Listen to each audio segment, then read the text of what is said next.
আসসালামু আলাইকুম everyone, welcome to IKS brain app academy. আজকে আমরা ফিজিক্সের বিচরণকাল টপিকটি নিয়ে তোমাদের সাথে আলোচনা করব।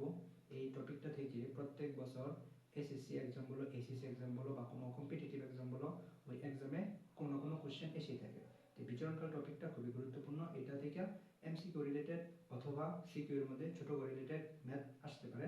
এই টপিকটা নিয়ে আজকে আমরা আলোচনা করব। এই বিচরণকাল থেকে ম্যাথ আসলে আমরা কিভাবে এটা সলভ করব, এটার কনসেপ্টটা কি, সেই টপিকটা নিয়ে আজকে আলোচনা করব। তো দেখো, ফার্স্ট অফ অল আমাকে জানতে হবে বিচরণকাল কি, অর্থাৎ টাইম অফ ফ্লাইট।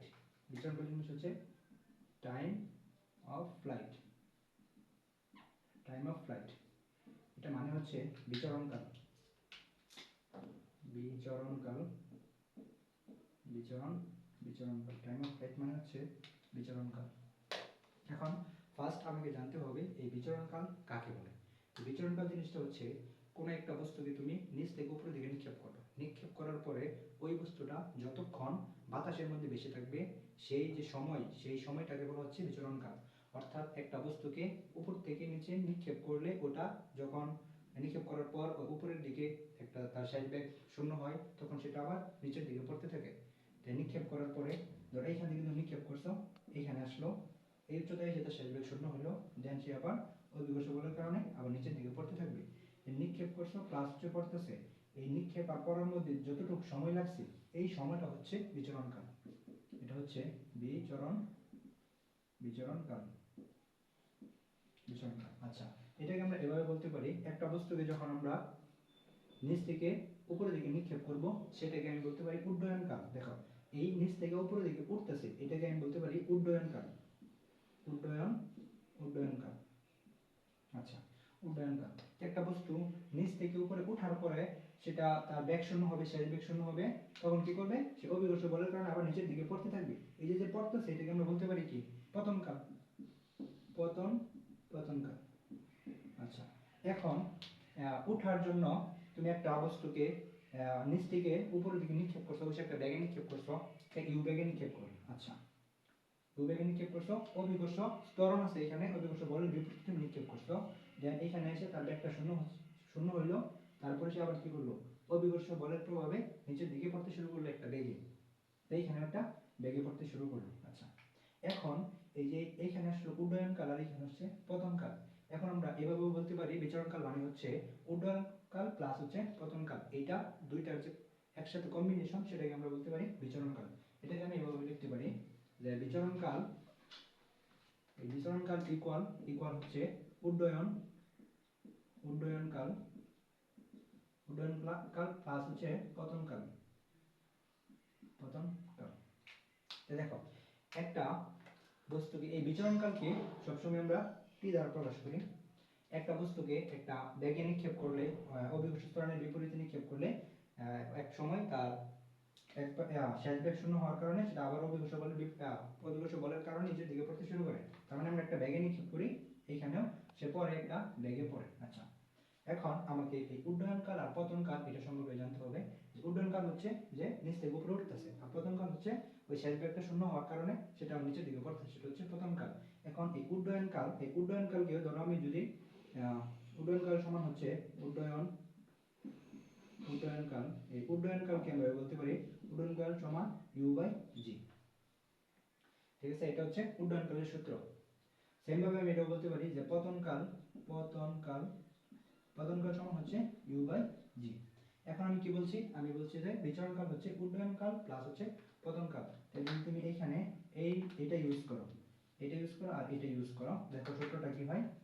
সূত্রটা হবে এরকম যে এখানে আসবে u/g প্লাস হচ্ছে u/g। এটা তুমি ক্যালকুলেশন করলে যদি তুমি লসাগু নাও তো হচ্ছে u প্লাস হচ্ছে u, তার মানে হচ্ছে 2u/g। এখন আমরা কি পেলাম, লাস্ট পর্যন্ত ক্যালকুলেশন করে পেলাম 2u/g, t ইকুয়াল 2u/g। এটা হচ্ছে বিচরণকালের সূত্র। তুমি জাস্ট শুধু এই সূত্রটা, এই ফর্মুলাটা তুমি ইউজ করবা। তোমার কোশ্চেন আদিবে দেওয়া থাকবে, বলবে একটা ব্যাগে একটা বস্তুকে নিক্ষেপ করলে ওই বস্তুটার বিচরণকাল কত, যে ব্যাগটা বলবে ওই ব্যাগটা তুমি এখানে ইউজ করলে যে মানটা পাবা ক্যালকুলেশন করে, সেটাই হবে বিচরণকাল। একেবারে সিম্পল একটা কনসেপ্ট, এটা তুমি যদি বুঝতে পারো এটা বিভিন্ন ধরনের এক্সামের মধ্যে আসতে পারে, এটা খুবই গুরুত্বপূর্ণ। আচ্ছা, তোমাকে যদি বলে উড্ডয়নকাল কত, তুমি পারবে না, জাস্ট ইউ এর মান দেওয়া থাকবে, এটা জাস্ট বসায় জির মান 9.8 এটা দিয়ে ভাগ করলে উড্ডয়নকাল পাওয়া যাবে, সেমভাবে পতনকালও পাওয়া যাবে। আচ্ছা, এটা হচ্ছে আমাদের বিচরণকালের যে কনসেপ্ট, বিচরণকালের সূত্র, এটা আমরা এভাবে বের করতে পারি। তাছাড়াও আমরা আর অন্যভাবে বের করতে পারি। কিভাবে বের করতে পারি? একটা বস্তুকে উপর নিচ থেকে উপরের দিকে নিক্ষেপ করলে দেখো সে একটা উচ্চতায় পৌঁছাবে, একটা উচ্চতায় পৌঁছাবে, ইউ এইচ একটা উচ্চতায় পৌঁছাবে। আচ্ছা, আর একটা আদিবেগে নিক্ষেপ করতে হবে, আর এখানে জির মান থাকবে 9.8, এটা তো আমি জানি। আচ্ছা, একটা জির মান থাকবে, অবশ্যই একটা জির মান থাকবে, একটা সময় তো লাগবে, কারণ সে যতটুকু সময় বাতাসের মধ্যে অবস্থান করবে সেই সময়টা তো লাগবে। সেই সময়টাকে আমরা টি হিসেবে যদি কল্পনা করি, এই টিটাই কিন্তু বিচরণ কাল। এটা আমি দেখো একটা আমরা সূত্র জানি যে একটা বস্তুকে নিচ থেকে উপরের দিকে নিক্ষেপ করলে তখন যে তার দূরত্ব, এই দূরত্বটা আমরা কিভাবে নির্ণয় করি? h equal u t minus half g t square. যদি একটা বস্তু উপর থেকে নিচে পড়তো তখন আমরা জাস্ট এখানে প্লাস ইউজ করতাম। এখন যেহেতু নিচ থেকে উপরে অর্থাৎ অভিকর্ষ বলের বিপরীতে কাজ করতেছে, সুতরাং এটা এখানে মাইনাস হবে। তো এইখানে যদি h এর মান, উচ্চতাটা যদি দেখো শূন্য হয়, এই আর এখানে টিটা, এই টিটা যদি এই টি হয়, তাহলে আমরা বিচরণকাল বের করব। এটা যদি টি হয়, এটা যদি টি হয়, দেখো সূত্রটা কি দাঁড়াবে? জাস্ট মান বসাও। এটার মান হচ্ছে শূন্য, শূন্য হলে এখানে আছে তো UT minus half g t square, ভালো কথা। তো জাস্ট আমি এটা এই পাশে নিয়ে আসি, তো দেখো এটা দিয়ে নিয়ে আসি, তাহলে কি আসতেছে এখানে? Half g t square equal U T. দেখো এখন যদি আমি এখানে ওই টিটা তো বড় হাতের হবে, এই টি এরকম হবে, এই টি এরকম হবে। এখন তুমি এটা কাটাকাটি করো, এখানে একটা টি পরে থাকবে অবশ্যই, যে কাটাকাটি করো, তো এইখানে হবে তোমার, এটা কাটাকাটি করলে এখানে একটা টি থাকবে, জাস্ট এখানে জাস্ট একটা বড় হাতের টি থাকবে। তাহলে তোমার এটার মান বের করতে হবে। তো দেখো টি ইকুয়াল ইউ, এখানে জি বাই টু কিন্তু গুণ অবস্থায়, ওই পাশে কি হবে? ভাগ হবে। এই দেখো জি বাই টু, এটা যদি তুমি ক্যালকুলেশন করো কি হবে? ইউ ইনটু এটার জন্য এটা তুলে আমি একটা গুণ চিহ্ন দিছি, আর এটা এই লবটা আর এই হরটা উপরে উঠে যাবে, এটা হবে টু, নিচে যাবে জি। এটা ক্যালকুলেশন করলে আসে টু ইউ বাই জি। দেখো তুমি এভাবে এটা প্রমাণ করতে পারো যে বিচরণকালের যে ফর্মুলা, এটা এভাবে প্রমাণ করতে পারো। তো বিচরণকাল কনসেপ্ট আমাদের ক্লিয়ার। বিচরণকাল হচ্ছে তুমি একটা বস্তুকে নিচ থেকে উপরের দিকে নিক্ষেপ করলে ওই বস্তুটা যতক্ষণ বাতাসে ভেসে থাকে সেই যে সময়, সেই সময়টা হচ্ছে আমাদের বিচরণকাল। এখন এই যে টাইম অফ ফ্লাইট, এটা থেকে যদি আমাদের কোশ্চেন আসে, কিরকম টাইপের কোশ্চেন আসতে পারে? সেটা বলবে তোমাকে একটা বস্তু বলবে এই বস্তুটার ব্যাগ, এত ব্যাগে একটা বস্তুকে নিক্ষেপ করা হলো, ওই বস্তুটার বিচরণকাল নির্ণয় করো। সাপোজ একটা বস্তুকে 50 metre per second, 50 metre per second বেগে বেগে উপরের দিকে নিক্ষেপ করা হলো, উপরের দিকে নিক্ষেপ করা হলো, নিক্ষেপ নিক্ষেপ করা হলে উক্ত বস্তুটির উক্ত বস্তুটির উক্ত বস্তুটির বিচরণকাল কত? বিচরণকাল বিচরণকাল কত? এরকম কোশ্চেন আসলে আমরা এটা কিভাবে সলভ করব? এখানে জাস্ট আমাকে জাস্ট একটা মান দেওয়া, একটা রাশির মান দেওয়া, সেটা হচ্ছে ব্যাগ, আদি ব্যাগ দেওয়া, যে 50 মিটার পার সেকেন্ড। আর কিন্তু কোনো কিছু দেওয়া নাই। যেহেতু একটা বস্তুকে আমরা নিচ থেকে উপরের দিকে নিক্ষেপ করছি, এখানে অবশ্যই অবশ্যই ত্বরণ আছে, তাই আমি আরেকটা মান জানি, জি ইকুয়াল 9.8। দেখো ফিজিক্সে ম্যাথ পাওয়ার একটাই অপশন, সেটা হচ্ছে আমার কোশ্চেনে যা যা দেওয়া থাকবে তা আমি আমি এখানে খাতার মধ্যে, যে কোনো একটা রাফ খাতার মধ্যে আমি লিখবো, লেখার পরে দেখব কোন কোন রাশির মান দেওয়া আছে আর কোনটা আমাকে বের করতে বলছে, তারপর ওই রাশি দিয়ে কোন সূত্রটা পড়ে বা কোন ফর্মুলাটা, এই সবগুলা রাশি ওই ফর্মুলার মধ্যে বিদ্যমান, জাস্ট আমি এতটুকু খেয়াল করবো, দেন আমি এটা যদি ইনপুট দিই ইজিলি ভাবে একটা আউটপুট পাবো, সুন্দর একটা সমাধান পাবো।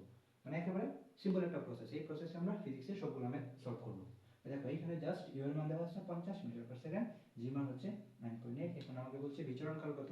বিচরণকালের ফর্মুলা হচ্ছে t equal to U by G. Just মান বসালে আমার সব কিছু শেষ। টু ইউ এর মান হচ্ছে 50 আর এখানে জিরো হচ্ছে 9.8। এটা ক্যালকুলেশন করলে এখানে তোমার 100 এখানে হচ্ছে 9.8 10 দশমিক সামথিং আছে। 2 50 100 ভাগ 9.8 এটা হচ্ছে 10.20 10.20।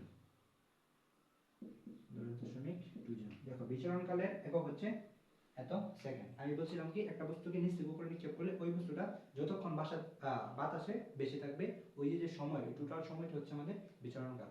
তো এইভাবে আমরা এটা সলভ করতে পারি। আচ্ছা এখন এই বিচরণকালের এটা তোমার যারা এসএসসি 26 বছর আছো বা মানে ইন্টারমিডিয়েটের আগে যারা আছো মানে এসএসসি এর মধ্যে যারা আছো ক্লাস 9 থেকে 10 পর্যন্ত যারা আছো তাদের জন্য তোমার 2u/g এটা ঠিক আছে।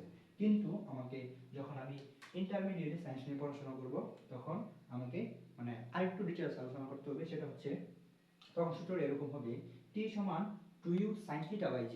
অর্থাৎ আমরা যদি একটা বস্তুকে একটা যে কোনো একটা কোণে নিক্ষেপ করি তখন ওই কোণের মানটা আমাকে এখানে উল্লেখ করে দিতে হবে। সূত্রটা জাস্ট এটার সাথে জাস্ট একটা ত্রিকোণমিতিক অনুপাত আসবে, সেটা হচ্ছে sin θ। সেটা হচ্ছে কি sin θ। তখন সূত্রটা এরকম হবে। তখন তোমার কোশ্চেনে থিটার মান দেওয়া থাকবে, তখন জাস্ট তুমি এখানে এটা বসিয়ে দিলেই তোমার ক্যালকুলেশন করলে একটা সুন্দর মান আসবে। এটা তোমার উচ্চতর লেভেলে যারা এসএসসি ক্যান্ডিডেট আছো তাদের জন্য এটা দরকার নেই। যারা ইন্টারমিডিয়েট আছো তারা নিশ্চয়ই জানো যে এই এরকম টাইপের ফর্মুলা দিয়ে বিভিন্ন ধরনের কম্পিটিটিভ এক্সাম, বিভিন্ন ধরনের মেডিকেল এক্সাম, ভার্সিটি এক্সাম, বিভিন্ন ধরনের এক্সামের মধ্যে কম্পিটিটিভ এক্সামের মধ্যে এগুলোর সাহায্যে তোমার ছোট ছোট ম্যাথ আসে। এটা খুবই গুরুত্বপূর্ণ। আর এসএসসি লেভেলের জন্য জাস্ট t সমান 2u/g এতটুকুই যথেষ্ট।